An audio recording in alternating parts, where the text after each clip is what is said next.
छत्तीसगढ़ में 2 चरणों में चुनाव हो रहे हैं। अभी आपने पहले चरण में चुनाव लड़ने वाले टॉप 10 करोड़पतियों को देखा। मध्य प्रदेश में भी नामांकन प्रक्रिया चल रही है। मध्य प्रदेश में 31 अक्टूबर नामांकन की आखिरी तारीख है और 17 नवंबर को मतदान होगा।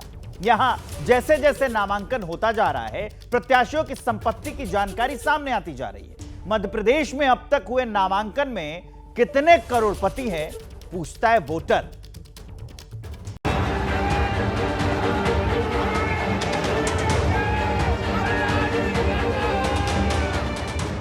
मध्य प्रदेश, जहां बीजेपी सत्ता बचाने की जंग लड़ रही है, तो कांग्रेस 2018 से बेहतर प्रदर्शन कर फिर से सत्ता में आना चाहती है।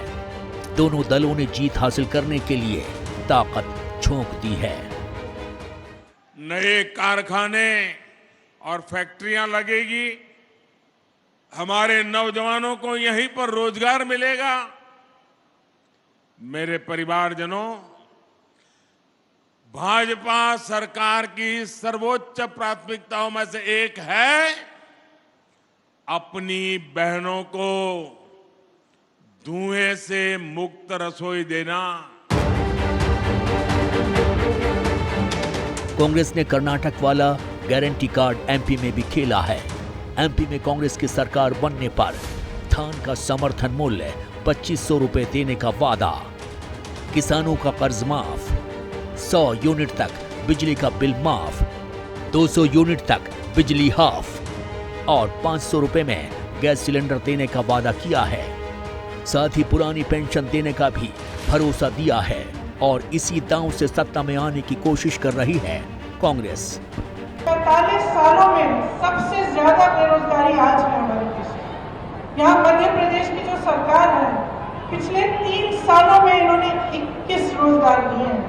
क्या है, जितने पीएसयू थे, जितनी बड़ी बड़ी जो देश की संपत्ति थी, वो अपने बड़े बड़े उद्योगपति मित्रों को सौंप दिए हैं कौड़ियों के दाम पे। तो रोजगार कैसे बनेंगे उनमें से? नहीं बन सकते। एमपी में 31 अक्टूबर तक नामांकन की आखिरी तारीख है। प्रत्याशी पर्चा दाखिल कर रहे हैं। जैसे जैसे नामांकन हो रहे हैं, उम्मीदवारों की संपत्तियों की जानकारी सामने आती जा रही है।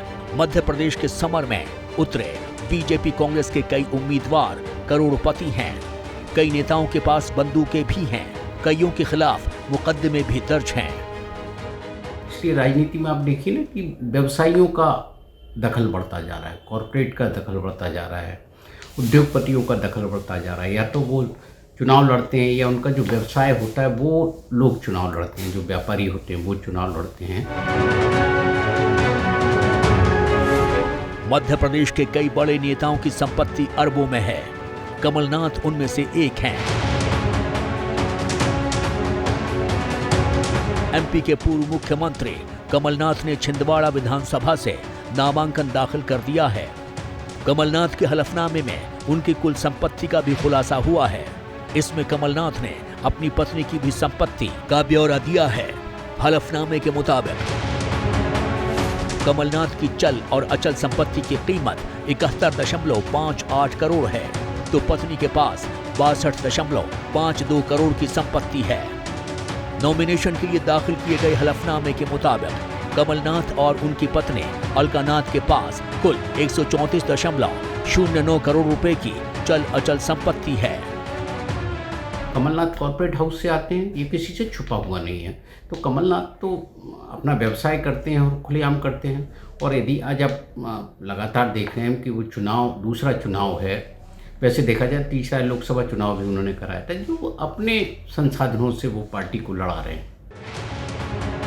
इतना ही नहीं, कमलनाथ के पास 2 एम्बेसडर और एक सफारी कार है, जिसकी कीमत तकरीबन 21 लाख रुपए है। इसके अलावा कमलनाथ के पास 300 ग्राम की गोल्ड ज्वेलरी है, जिसकी कीमत 16,60,000 रुपए है। वहीं पत्नी अलका के पास 1039 ग्राम गोल्ड और 2248 कैरेट डायमंड और स्टोन की ज्वेलरी है, जिसकी कीमत 3,33,86,000 रुपए है।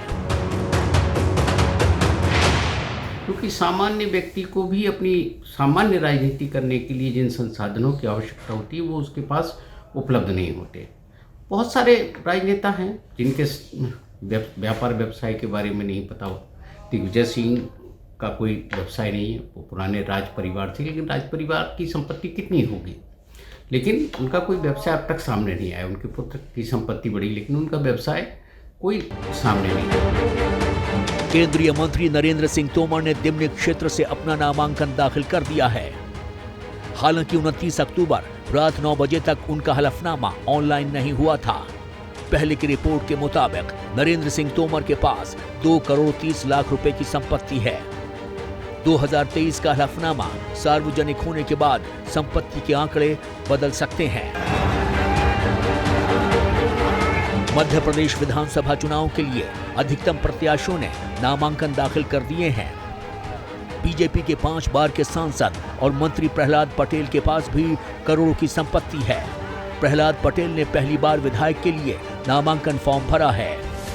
प्रहलाद पटेल के पास 2 करोड़ रुपए से अधिक की संपत्ति है। वहीं घर में उनके पास 1 लाख रुपए कैश है।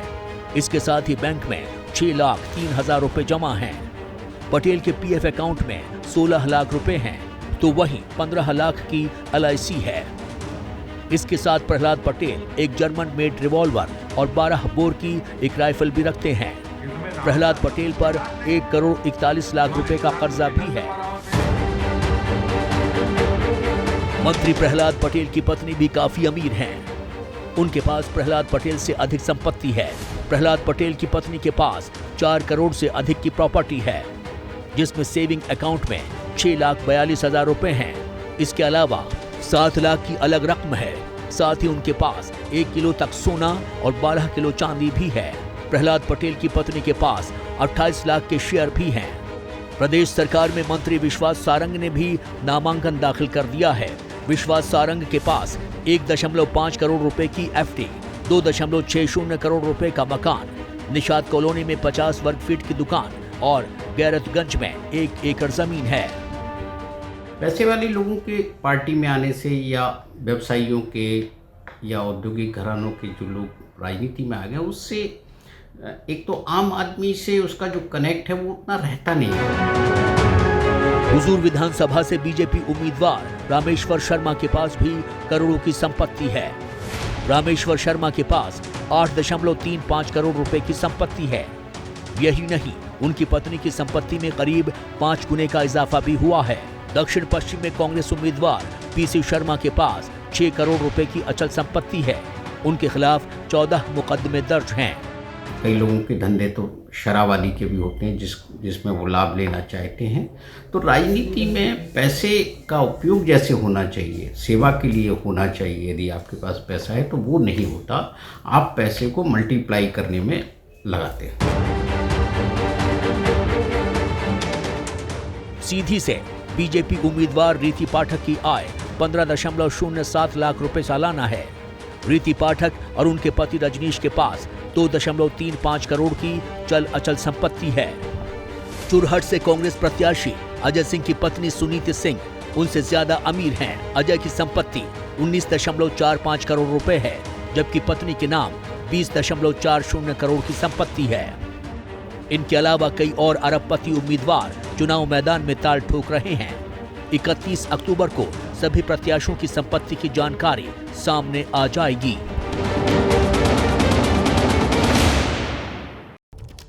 तो ये है उम्मीदवारों का वो आंकड़ा, करोड़पति कितने उम्मीदवार मैदान में आपने देखा। जैसे ही घड़ी का काटा दोपहर 2:30 पे आए, बबीता जी का दिल सास बहू साजिश के लिए मचल जाए। और ये है इनकी बहू, पूरे दिन ऑफिस की टेंशन हो जाए गॉन जब ये करें अपना फेवरेट शो फ्री टाइम पे ऑन। इनकी तरह आप भी देखिए अपना फेवरेट शो अपने टाइम पर और डाउनलोड कीजिए ABP लाइव ऐप अपने स्मार्ट टीवी पर।